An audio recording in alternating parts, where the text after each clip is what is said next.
یوں تو اس گاؤں میں سورج اپنی پوری آب و تاب سے چمکتا تھا، لیکن کبھی کبھی کسی کے نصیب میں اندھیرا چھا جاتا۔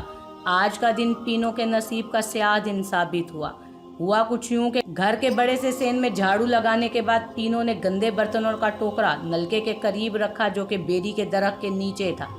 برتن دھونے کے لیے گھر سے باہر کٹورے میں ریت لینے گئی۔ وہ ریت لے کر پلٹ ہی رہی تھی کہ ایک اجنبی شخص جو سامنے سے آ رہا تھا اس گاؤں میں نیا تھا۔ اس نے پینوں سے کہا، سنو ادی، آپ کو رحیم خان کا گھر پتہ ہے؟ پینوں نے اپنے منہ کو دوپٹے سے اس طرح ڈھانکا کہ صرف ایک آنکھ ہی نظر آ رہی تھی۔ اپنی انگلی سے کھیتوں کے اس پار بنے ہوئے چند گھروں کی طرف اشارہ کیا کہ اس طرف کو ہے۔ اجنبی شخص نے شکریہ ادا کیا اور اس طرف کو چل پڑا۔ پینوں کچھ حیران تھی کیونکہ گاؤں میں اس طرح کوئی باہر کا شخص نہیں آتا تھا اور اس پورے گاؤں میں اس کے رشتہ دار اور قبیلے کے لوگ تھے، اور جہاں تک نظر پڑتی تھی سب زمینیں اور باقی رشتہ داروں کی تھیں۔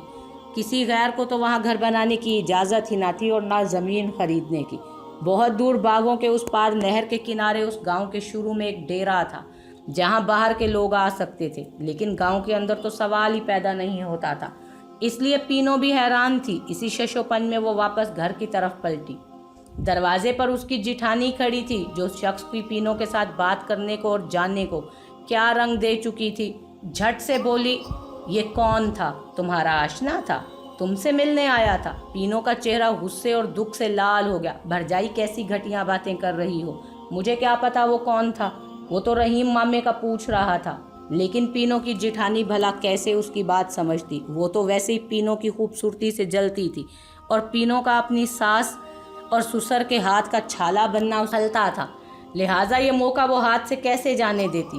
پینوں کے ساتھ تکرار کی آواز چاچی کے کانوں تک آئی۔ وہ جو بھینسوں کو چارہ ڈال رہی تھی بھاگتی ہوئی دروازے کی طرف پہنچی۔ پینوں کی جیٹھانی لکڑی کے دروازے کے بیچوں بیچ کھڑی تھی اور پینوں ہاتھ میں ریت کا کٹورا لیے باہر کھڑی تھی۔ چاچی نے نسرین یعنی پینوں کی جیٹھانی کو دروازے سے ہٹایا اور اندر آ کر بات کرنے کا کہا۔ ماسی، آپ کو نہیں پتہ یہ کالی ہے، میں نے خود اسے غیر مرد کے ساتھ دیکھا ہے۔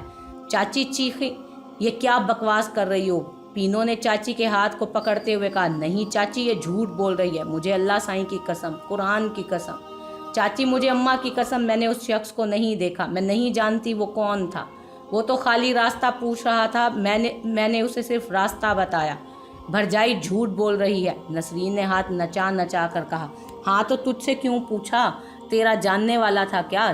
چاچی نے نسرین کو ہٹایا اور چپ رہنے کے لیے اس کے آگے ہاتھ جوڑے اور پینوں کا ہاتھ پکڑ کر اندر لے آئی۔ بڑبڑاتی ہوئی اندر چلی گئی۔ پینوں رو رو کر ہلکان ہو رہی تھی اور چاچی کے چہرے کی لکیریں آنے والے وقت کی فکر اور دکھ سے اور گہری ہو گئیں۔ پینوں کی ساس نے نسرین کے آگے ہاتھ جوڑے اور کہا، اللہ کا واسطہ نسرین، یہ بات گھر کے مردوں کے سامنے مت کرنا اور کسی اور سے بھی ذکر مت کرنا۔ واہ چاچی واہ، خالی میں نے تو نہیں دیکھا، وہ ماسی برکت کا چھوٹا بیٹا بھی تو کھڑا تھا، اس نے پوری بستی میں بتایا ہوگا۔ نسرین نے ایک ہاتھ کمر پر اور دوسرے ہاتھ کو نچا کر کہا، تو بھرجائی اگر اس نے دیکھا ہے تو میں نے کون سا گناہ کیا ہے؟ میں کیوں ڈروں؟ ارے پاک بی بی، وہ شخص غیر تھا اور غیر بندہ گاؤں میں نہیں آتا، اور اس کو کوئی اور نہیں ملا تھا راستہ پوچھنے کے لیے؟ نسرین نے تنگ کر کہا۔ پینوں کی ساس سر پکڑ کر نیچے بیٹھ گئی۔ ابھی تو امیراں کا دکھ ختم نہیں ہوا تھا۔ ہر روز ایک آدھ آنسو اس کے حصے کا آنکھوں کے کناروں کو بھگوتا، اور اب ایک نیا طوفان، نہ جانے کیا ہوگا۔ اس نے پینوں کی طرف ترس بھری نگاہوں سے دیکھا جو اس کے ساتھ زمین پر بیٹھی رو رہی تھی۔ شام تک یہ خبر جنگل کی آگ کی طرح پھیل چکی تھی۔ پینوں کا ذکر ہر ایک زبان پر تھا اور کسی غیر شخص کا خلاف توقع گاؤں میں آنا بھی اچنبھے کی بات تھی۔ پینوں کا سسرال بستی سے تقریباً 1 کلومیٹر کے فاصلے پر تھا، جہاں چند ایک گھر ہی تھے، جس میں ایک اس کے چاچا کا اور دوسرا رمضان ماما کا تھا۔ رمضان ماما پینوں کی ماں کا خالہ زاد، جبکہ پینوں کے سسر اور باپ کا چچا زاد تھا اور سردار کا دایاں بازو تھا۔ بھلا یہ کیسے ہو سکتا تھا کہ کوئی بات بستی میں ہو اور اس کی خبر رمضان کو نہ ہو؟ اس واقعہ کی خبر بھی اس تک پہنچ گئی۔ اس وقت وہ ڈیرے پر ایک پنچایت میں بیٹھا تھا کہ رب نواز یعنی اس کے بھتیجے نے اس کے کان میں یہ خبر سنائی۔ رمضان کا چہرہ غصے سے لال ہو گیا۔ اس نے رب نواز سے کہا کہ تم جاؤ، میں آتا ہوں۔ پینوں کا سسر، اس کا جیٹھ اللہ وسایا اور بالی، ان سب کے سامنے پینوں بیٹھی رو رہی تھی، جبکہ نسرین صبح کے واقعہ کو مرچ مسالہ لگا کر ان کو بتا رہی تھی۔ پینوں نے آنسوؤں سے گندھی ہوئی آواز میں کہا، بھرجائی اللہ سے ڈرو، مجھ پر بہتان مت باندھو، اور اپنے سسر کے قدموں میں بیٹھ گئی۔ چاچا، تم کو تو پتہ ہے میں ایسا نہیں کر سکتی، مجھے قرآن کی قسم ہے میں نے کچھ نہیں کیا۔ چاچا نے منہ دوسری طرف کر لیا۔ اللہ وسایا مونچھوں کو تاؤ دیتا ہوا چارپائی سے اٹھ کھڑا ہوا اور چیخ کر بولا، کچھ ہوتا ہے تو بات بنتی ہے، بستی کا بچہ بچہ کہہ رہا ہے، اور جو آدمی آیا تھا وہ رحیم چاچا کے گھر گیا ہی نہیں، پھر وہ کون تھا اور اس نے تمہیں سے کیوں بات کی؟ جو بھی ہے رمضان چاچا تمہیں نہیں چھوڑے گا۔ یہ کہہ کر وہ باہر نکل گیا۔ باہر رمضان ماما، رب نواز اور خاندان کے ایک دو اور لوگوں کی آوازیں آئی۔ پینو کا سسر کمرے سے باہر صحن میں آنے والی آوازوں کی جانب چلا گیا تو پینو نے بالی کا ہاتھ پکڑا اور روتے ہوئے بولی، تم بتاؤ بالی، کیا میں ایسی ہوں؟ بالی، خدا کی قسم میں اس شخص کو نہیں جانتی، میں پاک ہوں، مجھے اس اللہ سائیں کی قسم جس نے مجھے پیدا کیا ہے، میرے تو خواب میں بھی تیرے سوا کوئی نہیں آتا۔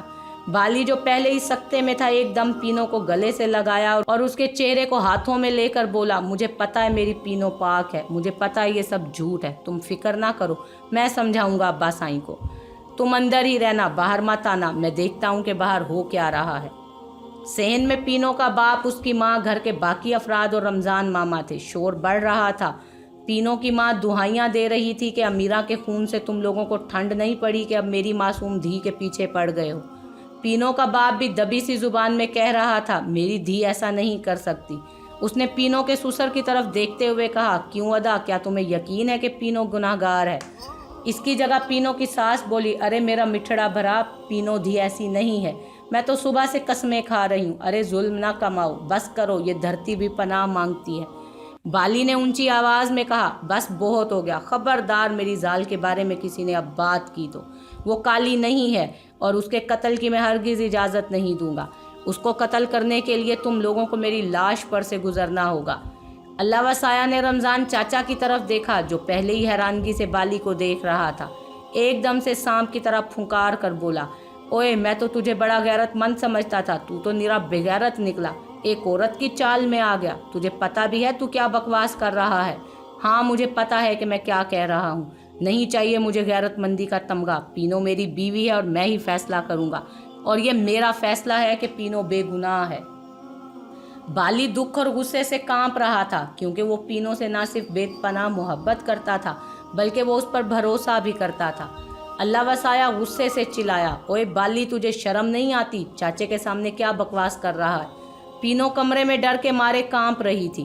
باہر شور تھا اور مختلف آوازیں آ رہی تھیں۔ پینو پاک ہے، نہیں وہ کالی ہے، اسے ماریں گے، میں ایسا نہیں ہونے دوں گا، خاندان کی عزت کا سوال ہے، میں کچھ نہیں جانتا، میری دھی بے گناہ ہے، وہ شخص اس کا آشنا تھا، آہ اللہ سائیں تو کہاں ہے؟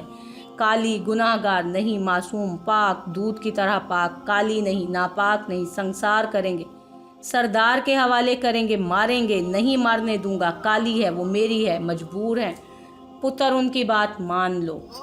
اور اب اقبال کے چیخنے کی آوازیں پینو نے کانوں میں انگلیاں ڈال دیں۔ اسے امیرہ یاد آ رہی تھی، ہائے اس کی بھی تو کسی نے نہیں سنی تھی، تو پھر میری اور بالی کی کون سنے گا؟ میرا یہ انصاف کیسے کریں گے لوگ؟ یہ منصف تو خود کتنے بے گناہوں کے خون سے نہائے ہوئے ہیں، میں کیا کروں اللہ سائیں؟ سنا ہے تو منصف ہے، تو صحیح فیصلہ کرتا ہے، تو میرا فیصلہ کر، آ جانا ان لوگوں کو بتا، میں بے گناہ ہوں، میں کالی نہیں ہوں، میں بد کردار نہیں ہوں، اللہ سائیں تو کہاں ہے؟ اللہ سائیں میں تجھے پکار رہی ہوں، مجھے جواب دے۔ اچانک اس کے سامنے بنی سفیل پر جہاں قرآن پاک لال اور سنہرے غلاف میں تھا نظر آئی۔ پینو نے جھٹ سے قرآن پاک کو اٹھایا اور گلے سے لگایا اور چوم کر آنکھوں سے لگایا اور قرآن پاک کو اپنے ہاتھوں میں لے کر کہا، ہاں میرا فیصلہ قرآن کرے گا، قرآن فیصلہ کرے گا، میرے پاس اپنی بے گناہی کا کوئی ثبوت نہیں، میری گواہی قرآن دے گا۔ صحن میں بڑھتا شور اب کمرے کی طرف رخ کر رہا تھا، پھر یکا یک صحن میں موجود تمام لوگ کمرے میں تھے۔ رمضان خان سب سے آگے تھا اور بالی پر چیخ رہا تھا، تم بے غیرت ہو، خاندان کی صدیوں پرانی رسموں کو روندنے نہیں دوں گا میں، تمہیں میں قبیلے کی پگڑی اچھالنے نہیں دوں گا، ایک کالی کو گھر میں رکھا ہوا ہے، بے شرم لعنتی، سن لو، جب تک یہ دھرتی پر زندہ رہے گی دھرتی پر گناہ کا بوجھ رہے گا، اس کے خون سے دھرتی پر عذاب کم ہوگا، ہمارے غیرت مند آباء و اجداد کی روح شرمندہ ہوگی، دشمن ہم پر ہنسیں گے۔ بالی نے ہاتھ سے اشارہ کرتے ہوئے چیخ کر کہا، بس کر چاچا رمضان، کب تک اپنی عزت کی پکی منزلیں بڑھانے کے لیے معصوم عورتوں کا سہارا لوگے؟ دشمن پر اپنی بہادری کی ڈھاک بیٹھانے کے لیے کمزور عورت کی گردن کب تک دبوچو گے؟ عزت کا شملہ عورت کے خون سے ہی کیوں رنگتے ہو؟